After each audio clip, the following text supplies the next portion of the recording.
If you're old enough, as I am, you might remember Sean Duffy as a cast member of MTV's The Real World Boston. But these days, you more likely know him as the congressman who's trying to engage his young constituents by, well, take a look. All right, I'm on the way to a town hall. But first, let me take a selfie.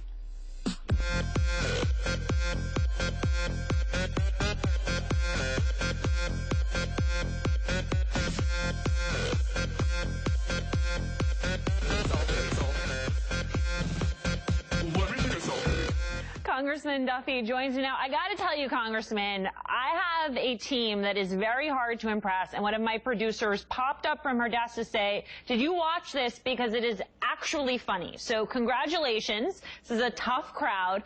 What's the inspiration behind the video? We know so often in Washington, D.C., we try to get young Americans to engage in policy conversations. I thought a better way was to actually engage in some of their conversations in a medium that they use. And there's a selfie craze going on right now, and I had taken a number of different selfies with a lot of different leaders that make decisions that impact their lives.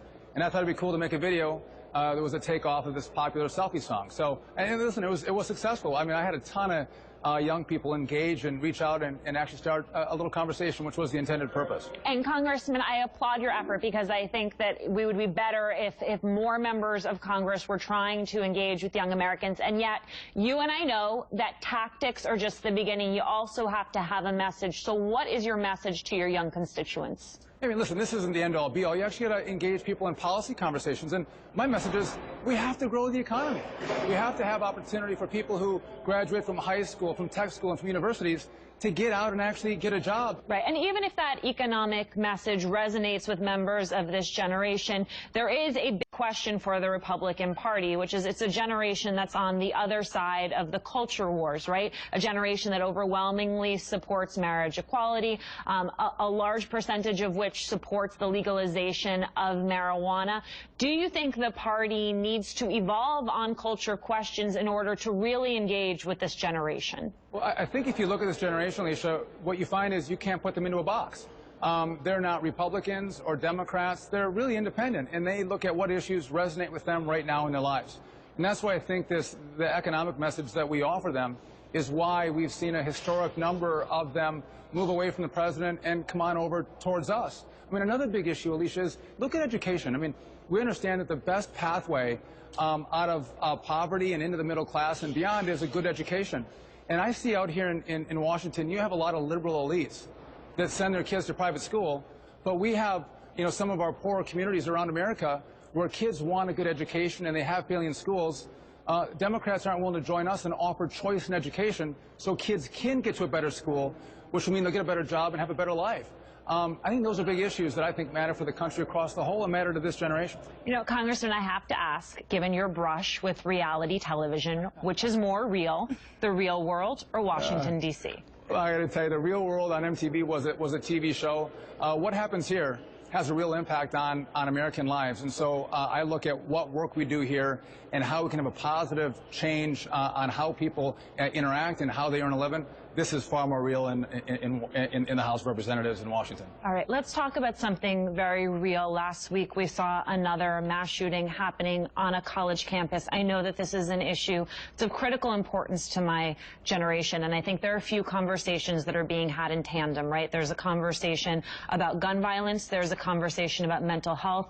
There's a conversation that has sprung up about male privilege. Which conversation do you think we need to be having, Congressman?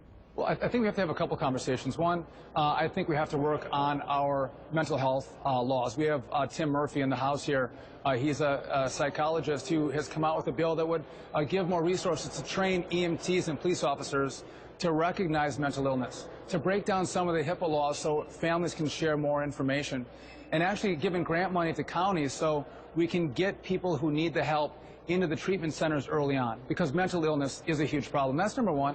But Alicia, I think we have to look at a culture that values life, in all life. And if you have a culture that values life, I think you'll see less of these incidences. But also, you got to have good families. I mean, I'm a father of 7. My wife and I just had our 7th child. We have 5 daughters. It's making sure that we have families that are raising good kids, good daughters and good sons, to respect each other. But Congressman, I don't think anyone would argue with the idea of individual responsibility, but there are also big institutions at play. The only institution I didn't hear you talk about, the gun lobby. I mean, do we need to be having a conversation about gun violence as well? Well, listen, I'm one who supports the Second Amendment and our Constitution.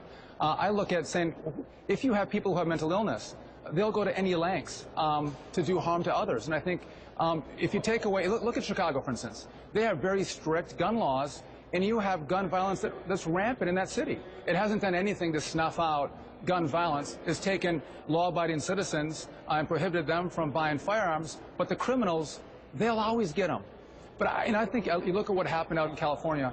We got to look at mental illness in a way that really addresses it and moves it forward, where we have treatment options available that make these kind of situations extinct. Congressman Duffy, thank you so much for joining us.